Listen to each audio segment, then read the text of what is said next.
தங்கமயிலின் கோடை கொண்டாட்டம். நீங்கள் வாங்கும் ஒவ்வொரு 10 கிராம் தங்கத்திற்கும் 4000 ரூபாய் முதல் 6000 ரூபாய் வரை தள்ளுபடி. 20 கிராம் மற்றும் அதற்கு மேல் தங்கம் வாங்குபவர்களுக்கு 6000 ரூபாய் வரை தள்ளுபடி. தங்கமயில் ஜுவல்லரி.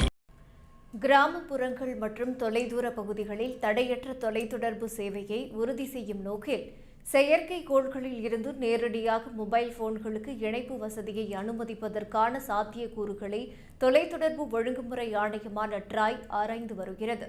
பிரத்யேக செயற்கைக்கோள் சேவைகளுக்கான அலைக்கற்றையை பயன்படுத்தி வழங்குவதா அல்லது 4G, 5G போன்ற வழக்கமான மொபைல் போன் சேவைகளுக்கான அலைக்கற்றையை பயன்படுத்தி வழங்குவதா என்பது குறித்து சம்பந்தப்பட்ட தரப்பினரிடம் ட்ராய் கருத்துக்களை கேட்டுள்ளது.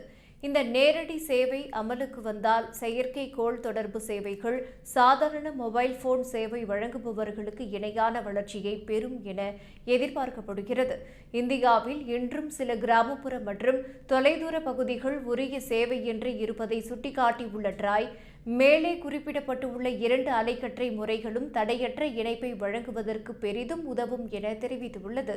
வழக்கமான மொபைல் போன் அலைக்கற்றைகளை பயன்படுத்தி நேரடி செயற்கைக்கோள் சேவைகளை வழங்குவதற்கான தொழில்நுட்ப சாத்தியக்கூறுகள் குறித்த முடிவு அடுத்த ஆண்டு சீனாவில் நடைபெறவுள்ள உலகளாவிய வானொலி தொடர்பு மாநாட்டில் எடுக்கப்பட உள்ளது.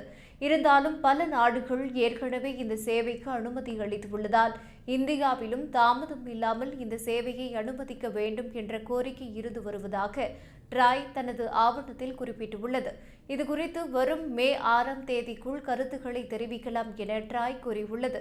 தொலைத்தொடர்பு துறையின் தரவுகளின்படி 2026 ஜனவரி 31 நிலவரப்படி இந்தியாவில் 8985 கிராமங்களில் இன்னமும் அடிப்படை மொபைல் தொலைத்தொடர்பு வசதி இல்லாமல் உள்ளது. தென்னிந்தியாவில் அதிகபட்சமாக கர்நாடகாவில் 470 கிராமங்களும், ஆந்திர பிரதேசத்தில் 394 கிராமங்களும், தெலுங்கானாவில் 228 கிராமங்களும், தமிழ்நாட்டில் வெறும் 3 கிராமங்களும் தொலைத்தொடர்பு வசதி இல்லாமல் உள்ளன.